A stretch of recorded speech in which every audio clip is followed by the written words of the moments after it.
नमस्कार मेरे प्यारे साथियों, आज के इस वीडियो में आप सभी को यहाँ पे क्लास 10th के साइंस के यहाँ पे फिजिक्स के अंदर मैं आपको चैप्टर नंबर 4 यानी कि विद्युत इलेक्ट्रिसिटी के एमसीक्यू प्रश्न कराने वाला हूँ। जैसा कि आप सभी को यहाँ पे पीडीएफ में दिख रहा होगा। दोस्तों आप सभी को बता दूं कि ये इंपॉर्टेंट चैप्टर है जहाँ से आपके एग्जाम में प्रश्न पूछे जाते हैं। तो चलिए वीडियो को शुरू करते हैं बिना किसी देरी के। लेकिन आपसे सभी से मैं बोलना चाहूंगा कि वीडियो यदि आपको अच्छा लगे तो वीडियो को लाइक करिएगा, चैनल को सब्सक्राइब करिएगा और अपने दोस्तों के साथ शेयर करना ना भूलिएगा। तो चलिए शुरू करते। देखिए आपके सामने पहला प्रश्न यहाँ पे दिया गया है। प्रश्न जो है आपके सामने यहाँ पे देख पा रहे होंगे आप सभी लोग। जो प्रश्नों का यहाँ पे लेवल है आपके लिए इंपॉर्टेंट है। प्रश्न पूछा गया है कि विद्युत धारा का मात्रक क्या है। दोस्तों आप सभी के सामने यहाँ पे ऑप्शन 4 दिया गया है। आपको बताना ये है कि इसमें से कौन सा ऑप्शन का सही होगा। दोस्तों आप सभी को बता दें विद्युत धारा का सही मात्रक जो होता है उसे एम्पियर कहते हैं। तो इसका आंसर यहाँ पे आपका ऑप्शन सी से हो जाएगा। चलिए नेक्स्ट प्रश्न देखते हैं जो आपसे पूछा गया है। प्रश्न को मैं बता दूं आपसे कि थोड़ा क्विकली और फास्टली मैं सॉल्व कराऊंगा। दोस्तों इस वीडियो में देख रहे हैं पीडीएफ अगर चाहिए तो पीडीएफ को मैं लिंक नीचे डिस्क्रिप्शन में दे दूंगा, वहां से आप डाउनलोड कर सकते हैं। चलिए देखिए आपके सामने यहाँ पे दूसरा प्रश्न पूछा गया है कि विद्युत विभव का मात्रक क्या होता है। तो दोस्तों इसके लिए भी 4 ऑप्शन दिया गया है। आपको आंसर पता हो तो कमेंट सेक्शन में लिखना ना भूलिए। दोस्तों आप सभी को बता दूं कि विद्युत विभव का जो सही मात्रक होता है वो आप सभी को बता दूं यहाँ पे वो होता है वोल्ट, जो कि आपको ऑप्शन यहाँ पे बी में दिया गया है। नेक्स्ट प्रश्न देखते हैं जो आपके सामने यहाँ पे दिया गया है। जी देखिए तीसरा प्रश्न आप सभी से पूछा यह गया है कि प्रतिरोध का मात्रक क्या होता है। आपके सामने इसके लिए भी 4 ऑप्शन दिया गया है। मैं आपको बता दूं कि प्रतिरोध कैसा है मात्रक जो होता है वो यहाँ पे ओम होता है। और आप सभी को बता दूं कि ओम को कुछ इस प्रकार से रिप्रेजेंट किया जाता है, तो ये भी आपको याद रखना है। दोस्तों आप सभी को बता दूं कि वीडियो में देख रहे सारे प्रश्नों को आप सॉल्व करने के बाद से अंत में आप कमेंट सेक्शन में जरूर लिखिएगा कि आपकी इसमें से 40 एमसीक्यू प्रश्नों में से कितना आपके प्रश्न सही हो रहे थे। तो चलिए यहाँ पे अगला प्रश्न देखते हैं आपके सामने जो पूछा गया है। देखिए 5वां प्रश्न आप सभी से पूछा गया है, सॉरी 4था प्रश्न पूछा गया है। ये यहाँ पे एक प्रश्न आपको जो दिया गया है देख पा रहे होंगे, ये एक न्यूमेरिकल का प्रश्न पूछा गया है। प्रश्न की यदि परिपथ में धारा जो है 2 एम्पियर है और प्रतिरोध का जो यहाँ पे 5 ओम हो तो इसका विभवांतर पूछा गया। तो दोस्तों आप सभी को बता दूं कि V बराबर आपने ओम के नियम से पढ़ा है सूत्र यहाँ पे IR। तो दोस्तों आप सभी को यहाँ पे V पूछा गया तो यहाँ पे आपको I का मान कितना, धारा कितना दिया 2 दिया गया है और यहाँ पे प्रतिरोध का मान यानी कि 5 दिया गया है। दोनों का गुणा करते कितना जाएगा 10 वोल्ट का मान हो जाएगा। तो जो कि आपको ऑप्शन यहाँ पे ए में दिया गया है, तो 10 वोल्ट इसका आंसर सही हो जाएगा। चलिए देखते हैं नेक्स्ट प्रश्न जो आपके सामने पूछा गया प्रश्न है। जी हाँ दोस्तों देखिए प्रश्न आप सभी के सामने यहाँ पे दिया गया है कि ओम का नियम किसके बीच संबंध स्थापित करता है। तो दोस्तों आपको बता दूं मैं V बराबर सूत्र क्या होता है ओम के नियम से, तो IR होता है। तो इसमें देखिए वोल्ट और यहाँ पे धारा और क्या प्रतिरोध के बीच में संबंध बताता है। तो धारा विभवांतर और प्रतिरोध, इस प्रकार से आंसर आपका यहाँ पे ए सही हो जाएगा। चलिए देखते हैं नेक्स्ट प्रश्न जो पूछा गया आप सभी से यहाँ पे। ये देखिए 6वां प्रश्न पूछा यह गया है कि ये देखिए नेक्स्ट प्रश्न आप सभी से यहाँ पे पूछा गया है। 6 नंबर का प्रश्न पूछा गया है कि विद्युत शक्ति का मात्रक क्या होता है। तो विद्युत शक्ति का मात्रक आप सभी को बता दूं कि यहाँ पे वाट होता है। तो इस प्रकार से इसका आंसर यहाँ पे आपका बी सही हो जाएगा। जूल जो होता है यहाँ पे आपको याद रखना है, जूल जो होता है कार्य का सही मात्रक जूल होता है, याद रखना है आप सभी को। यहाँ पे एम्पियर जो होता है विद्युत धारा का सही मात्रक होता है, ये भी आपको याद रखना है। ओम जो यहाँ पे प्रतिरोध का सही मात्रक होता है, ये तीनों यहाँ से भी आपको याद रखना है। ऐसे करके सभी चीजों को आपको रिवाइज भी करना है। चलिए नेक्स्ट प्रश्न देखते हैं जो आपसे पूछा गया प्रश्न यहाँ पे। ये देखिए यहाँ पे प्रश्न 7वां पूछा गया कि 1 किलोवाट जो है किसके बराबर होता है। दोस्तों आप सभी को बता दूं 1 किलोवाट जो होता है ना वो 1000 वाट के बराबर होता है। तो इसका आंसर यहाँ पे आपका बी सही हो जाएगा। चलिए नेक्स्ट प्रश्न देखते हैं जो पूछा गया प्रश्न आपके सामने यहाँ पे। देखिए यहाँ पे 8वां प्रश्न आप सभी से पूछा यह गया है, इंपॉर्टेंट प्रश्न है कि जब प्रतिरोध बढ़ता है तो धारा पर क्या प्रभाव पड़ता है। तो दोस्तों आपको बता दें जैसे जैसे यहाँ पे प्रतिरोध का मान बढ़ेगा वैसे वैसे यहाँ पे धारा का मान घटेगा। तो इस प्रकार से इसका आंसर यहाँ पे आपका बी सही हो जाएगा। मैं आपको बता दूं कि V बराबर सूत्र होता है यहाँ पे IR। तो दोस्तों देखिए यहाँ से इस बार कह रहा है आपसे कि प्रतिरोध का मान बढ़ेगा तो देखिए यहाँ पे R जो इसके नीचे आकर भाग करेगा तो V बटा क्या हो जाएगा R हो जाएगा और बराबर I हो जाएगा। तो जीव जो यहाँ पे R का मान देखिए R का मान जीव जो यहाँ पे बढ़ेगा यहाँ पे धारा का मान त्यों तो कम होगा। इसको इससे रिलेट करके आप याद कर सकते हैं। चलिए अगला प्रश्न देखिए जो आपसे पूछा गया प्रश्न है यहाँ पे। देखिए दोस्तों यहाँ पे 9 नंबर का प्रश्न पूछा यह गया है कि जो धारा जो होती है धारा की दिशा किधर से किधर गमन करती है। तो आपको बता दूं यहाँ पे कि हमेशा जो धारा होता है वो धन से ऋण आयन की तरफ यहाँ पे गमन करता है। तो इस प्रकार से आंसर यहाँ पे आपका ए सही हो जाएगा। चलिए आवेश जो होते हैं ना धन आयन से ऋण आवेश की तरफ क्या करते हैं गमन करते हैं। तो इस प्रकार से आंसर आपका ए सही हो जाएगा। देखिए यहाँ पे एक प्रश्न न्यूमेरिकल का पूछा गया है, ये इंपॉर्टेंट प्रश्न है, आप लोग इसे ध्यान में जरूर रखिएगा। दोस्तों आप सभी को बता दूं यहाँ पे एक प्रश्न पूछा गया है कि यदि R1 जो है 2 ओम है, R2 यहाँ पे 5 ओम है और इसे यहाँ पे श्रेणी क्रम में जोड़ा गया है तो कुल प्रतिरोध पूछा गया है। तो दोस्तों आप सभी को बता दूं कि श्रेणी क्रम में जब प्रतिरोध को जोड़ा जाता है तो R इक्वल टू होता है, सूत्र याद रखना है आपको, R1 प्लस R2 प्लस यहाँ पे आपको याद रखना है R3 डॉट डॉट डॉट ऐसे करके होता है। तो R1 का मान यहाँ पे 2 दिया गया है तो 2 और प्लस यहाँ पे R3 के 2 का मान 3 दिया है, दोनों को जोड़ क्या हो जाएगा तो 5 ओम हो जाएगा। इस प्रकार से आंसर यहाँ पे आपका ए सही हो जाएगा। आपको बता दूं कि श्रेणी क्रम में पूछेगा तो डायरेक्ट आपको जोड़ देना है प्रतिरोधों को और समांतर क्रम में कहेगा तो 1/R1 प्लस 1/R2 करके जोड़ना होता है। चलिए देखते हैं यहाँ पे जो नेक्स्ट प्रश्न पूछा गया आप सभी से।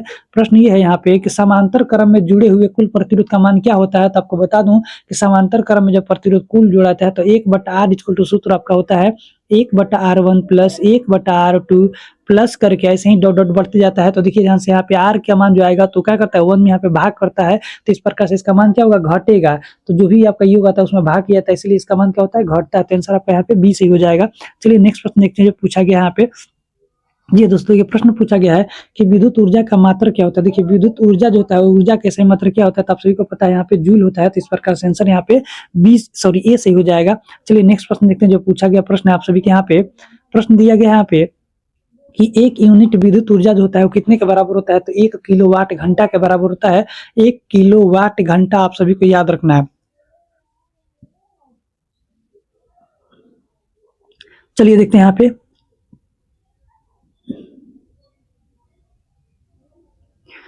ये देखिए यहाँ पे 14 नंबर का प्रश्न पूछा गया है कि यदि 1 एम्पियर धारा 1 सेकंड तक प्रवाहित होता है तो आवेश बराबर क्या होगा। तो आपको बता दूं आवेश जो होता है आवेश को क्यू बोलते हैं। क्यू इक्वल टू क्या होता है यहाँ पे, तो याद रखिएगा यहाँ पे आई टी होता है, सूत्र होता है, ये याद रखिएगा। तो यहाँ पे धारा का मान कितना है 1 है और गुना टी सेकंड 1 लिया है, तो 1 गुणे 1 कितना आ जाएगा, तो 1 कूलम आवेश जो है यहाँ पे क्या होगा वो प्रवाहित होगा। तो इस प्रकार से आंसर आपका यहाँ पे ए सही हो जाएगा। चलिए देखते हैं नेक्स्ट प्रश्न जो पूछा गया आप सभी से। प्रश्न यह है दोस्तों, आप सभी को बता दूं इंपॉर्टेंट प्रश्न सारे 15 नंबर का प्रश्न आप सभी से पूछा गया है कि वोल्ट मीटर को परिपथ में कैसे जोड़ा जाता है, किस क्रम में जोड़ा जाता है। तो आपको याद रखना है समानांतर क्रम में जोड़ा जाता है। और यहीं पे आपको एक और बात याद रखना है कि अगर यहाँ पे एमीटर कह देगा, एमीटर को किस क्रम में जोड़ते हैं, तो ये याद रखिएगा आप लोग, इसे हम लोग यहाँ पे श्रेणी क्रम में जोड़ते हैं। तो दोनों प्रश्नों को आपको याद रखना है, यहाँ से एक प्रश्न आपके एग्जाम में पूछे जाते हैं। चलिए देखिए नेक्स्ट प्रश्न आपसे पूछा गया शायद एमीटर को परिपथ में कैसे जोड़ा जाता है, किस क्रम में जोड़ता है। तो अभी मैंने आपको बताया कि इसको यहाँ पे श्रेणी क्रम में जोड़ा जाता है। तो इसका आंसर यहाँ पे बी सही हो जाएगा।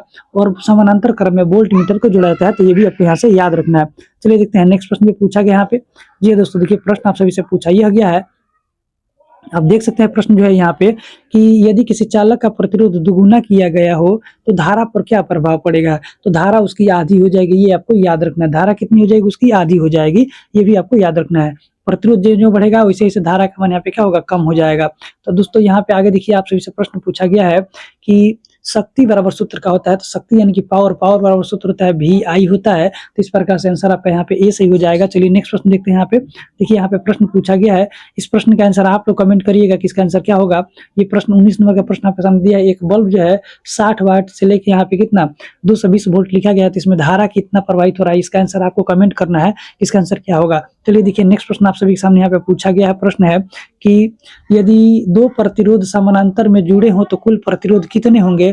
तो आप सभी को बता दूं समानांतर क्रम में जोड़ने के लिए बात कहा है, तो यहाँ पे उसका जो समतुल्य मान होगा वो कम हो जाएगा। इस प्रकार से इसका आंसर यहाँ पे आपका ए सही हो जाएगा, कम हो जाता है। चलिए नेक्स्ट प्रश्न देखते हैं जो पूछा गया आप सभी का प्रश्न है यहाँ पे कम हो जाता है।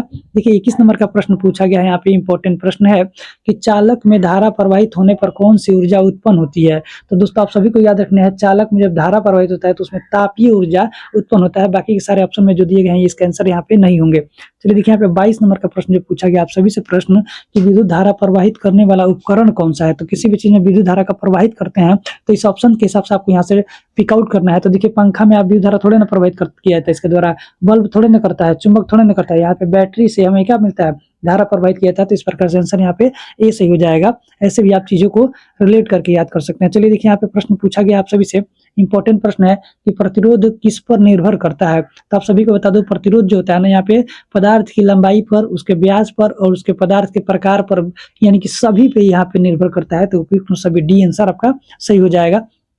चलिए देखते हैं यहाँ पे 24 नंबर का प्रश्न पूछा ये गया आप सभी से कि चालक की लंबाई दुगुनी करने पर प्रतिरोध क्या हो जाएगा। तो लंबाई दुगुना कर दीजिएगा तो प्रतिरोध भी दुगुना हो जाएगा। तो इस प्रकार से इसका आंसर यहाँ पे ए सही हो जाएगा, याद रखना आप सभी को। चलिए देखिए यहाँ पे 25 नंबर का प्रश्न पूछा ये गया है कि प्रतिरोध का प्रतीक क्या होता है। तो प्रतिरोध को रेजिस्टेंस बोलते हैं। तो आर इसका प्रतीक होता है, जिससे हम लोग कुछ इस प्रकार से फोटो के द्वारा इसके सही मात्रा को ओम को यहाँ पे प्रदर्शित करते हैं। चलिए देखते हैं नेक्स्ट प्रश्न जो पूछा गया आप सभी से यहाँ पे है कि ये देखिए प्रश्न पूछा गया है कि परिपथ में धारा मापने के लिए प्रयोग किया जाता है किसका। तो परिपथ में जो होता है ना धारा को मापने के लिए प्रयोग करते हैं, उसे हम लोग एमीटर बोलते हैं। तो इसका आंसर यहाँ पे आपका ए सही हो जाएगा। चलिए नेक्स्ट प्रश्न देखिए आप सभी से यहाँ पे पूछा गया जो प्रश्न है आप सभी के पास। देखिए तो यहाँ पे पूछा गया है 27 नंबर का प्रश्न है कि विभवांतर मापने का यंत्र क्या है? तो विभवांतर को हम लोग यहाँ पे किसके द्वारा मापते हैं बाबू? तो वोल्ट मीटर के द्वारा मापते हैं। तो इस प्रकार से इसका आंसर यहाँ पे आपका ए सही हो जाएगा। चलिए नेक्स्ट प्रश्न देखते हैं। यहाँ पे प्रश्न पूछा गया आप सभी से, इंपॉर्टेंट प्रश्न है यहाँ पे कि किसी चालक से प्रवाहित धारा प्रत्यक्ष रूप से किसके समानुपाती होती है? तो याद रखिएगा विभवांतर के ये समानुपाती होती है। तो इसका आंसर यहाँ पे आपका ए सही हो जाएगा। चलिए देखते हैं यहाँ पे 29 नंबर का प्रश्न यह पूछा गया है कि धारा कैसा ही मात्रक का होता है? तो ऑप्शन आपके पास दिया गया, तो मैं आपको बता दूं कि इसका आंसर यहाँ पे एम्पियर हो जाएगा। ओम जो है यहाँ पे प्रतिरोध का ऐसा ही मात्रक होता है, ये भी आपको याद रखना है। प्रतिरोध का ऐसा ही मात्रक होता है। वोल्ट जो होता है यहाँ पे विभव का ऐसा ही मात्रक होता है विभव का। वाट जो है यहाँ पे शक्ति का ऐसा ही मात्रक होता है। ये सभी बातों को आपको यहाँ से याद रखना है। चलिए नेक्स्ट प्रश्न देखते हैं जो आपसे पूछा गया प्रश्न है। प्रश्न यह है कि विभवांतर का सूत्र क्या होता है? तो V बराबर आपका सूत्र होता है आई आर। ओम के नियम से आप पढ़ चुके हैं इसको, तो इसका यहाँ पे आंसर आपका ए सही हो जाएगा। चलिए देखते हैं यहाँ पे 31 नंबर का प्रश्न पूछा यह गया है कि विद्युत शक्ति जो होता है P जो होता है, इसके बराबर सूत्र क्या होता है? अभी मैंने आपको होता है VI होता है। तो इसका आंसर यहाँ पे आपका ए सही हो जाएगा, VI। चलिए नेक्स्ट प्रश्न देखते हैं। आप सभी के सामने यहाँ पे प्रश्न दिया गया है कि 1 जूल जो होता है किसके बराबर होगा? तो 1 जूल जो होता है आपको याद रखना है यहाँ पे कि इसका आंसर यहाँ पे हो जाएगा 1 वाट सेकेंड। इसका सही आंसर हो जाएगा, आपका आंसर यहाँ पे ए सही हो जाएगा। चलिए नेक्स्ट प्रश्न देखते हैं यहाँ पे। जी हाँ दोस्तों, देखिए 33 नंबर का प्रश्न पूछा गया है कि ओम का नियम किसके द्वारा दिया गया था? दोस्तों आप सभी को बता दूं कि ओम का नियम जो है ना यहाँ पे ओम के द्वारा ही दिया गया था। तो इस प्रकार से इसका आंसर यहाँ पे आपका बी से हो जाएगा। ओम के नियम से सूत्र मिलता है V बराबर आई आर, ये भी आपको याद रखना है। चलिए नेक्स्ट प्रश्न देखिए, आप सभी से यहाँ से पूछा गया प्रश्न यह है कि जी देखिए प्रश्न पूछा गया 34 नंबर का प्रश्न आप सभी से पूछा गया, चालक के तापमान बढ़ने पर प्रतिरोध पर क्या प्रभाव पड़ता है? तो जब भी किसी चालक में यहाँ पे तापमान बढ़ेगा तो प्रतिरोध जो होता है ना, प्रतिरोध जो होता है यहाँ पे बढ़ने लगता है। तो इसका आंसर यहाँ पे आपका ए सही हो जाएगा। चलिए नेक्स्ट प्रश्न देखिए जो पूछा गया यहाँ पे 35 नंबर का प्रश्न पूछा गया कि बिजली का झटका किससे लगता है? ऑप्शन आपके सामने 4 दिया गया है। मैं आपको बता दूं कि विभवांतर जो होता है इसके द्वारा झटका लगता है। तो इसका आंसर यहाँ पे आपका बी सही हो जाएगा। चलिए देखते हैं यहाँ पे नेक्स्ट प्रश्न पूछा गया है। प्रश्न यह है कि घरों में विद्युत ऊर्जा की खपत मापी जाती है किसके द्वारा? तो आपको याद है किलोवाट घंटा में मापा जाता है। तो इसका आंसर यहाँ पे आपका ए सही हो जाएगा। चलिए दोस्तों नेक्स्ट प्रश्न पूछा गया है, इंपॉर्टेंट प्रश्न यहाँ पे कि परिपथ में विद्युत धारा प्रवाहित करने का स्रोत क्या है? बताइए, तो परिपथ में विद्युत धारा जो प्रवाहित होता है उसका स्रोत क्या है? तो याद रखिएगा बैटरी या सेल के द्वारा यहाँ पे क्या करते हैं हम लोग? तो विद्युत धारा को क्या करते हैं, वो प्रवाहित करते हैं। तो इसका आंसर आपको याद रखना है, क्या हो जाएगा आपका यहाँ पे? तो बैटरी या सेल। इसका आंसर यहाँ पे ए सही हो जाएगा। चलिए नेक्स्ट प्रश्न देखते हैं जो आपसे पूछा गया प्रश्न यहाँ पे 38 नंबर का कि धारा प्रवाह, देखिए धारा प्रवाह के लिए क्या आवश्यक है? आपके सामने 4 ऑप्शन दिया गया, तो विभवांतर, चालक, परिपथ यानी कि उपयुक्त में सभी। इसका आंसर सही हो जाएगा, सभी का जरूरत पड़ता है यहाँ पे। चलिए नेक्स्ट प्रश्न देखते हैं यहाँ पे। जी दोस्तों, इस प्रश्न का भी आंसर आप लोग कमेंट करिए सॉल्व करके कि 220 वोल्ट और यहाँ पे 1000 वाट के हीटर को प्रवाहित करने वाली धारा का मान आपसे पूछा गया है। इसे सॉल्व करके आप लोग आंसर कमेंट करिएगा, इसका आंसर क्या आएगा। चलिए इस वीडियो का आखिरी प्रश्न आप सभी से पूछा ये गया है कि विद्युत ऊर्जा, देखिए दोस्तों आप सभी को बता दूं यहाँ पे एक प्रश्न पूछा गया आप सभी से कि विद्युत ऊर्जा का सूत्र क्या होता है? तो आपको याद रखना है E बराबर P गुणे T होता है। इस प्रकार से इसका आंसर यहाँ पे ए सही हो जाएगा।